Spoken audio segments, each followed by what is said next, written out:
Guys, আমরা চলে আসছি সেই বাংলাদেশের সব বিখ্যাত জায়গা বান্দরবনে অবস্থিত এই সেই ডিম পাহাড়, যার গল্প অনেক শুনেছি।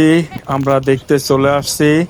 এই যে কিছু লোক আসছে গাড়ি নিয়ে, আমরাও আসছি, সাথে আমাদের গাড়িটাও আছে এবং দোকানও আছে। এখানে চা খাইলে খাইতে পারেন এবং আমি নিজেই ছবির সাথে দেখা যাচ্ছে।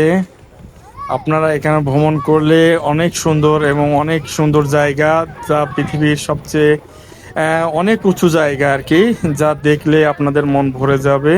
যদি আসতে চান তাহলে অবশ্যই আমার ফোন নাম্বার দেওয়া থাকবে ভিডিওতে, যদি প্রয়োজন মনে করেন এবং কেমন কি খরচ হবে দেখতে চাইলে অবশ্যই আমার ফোন নাম্বারে যোগাযোগ করতে পারেন।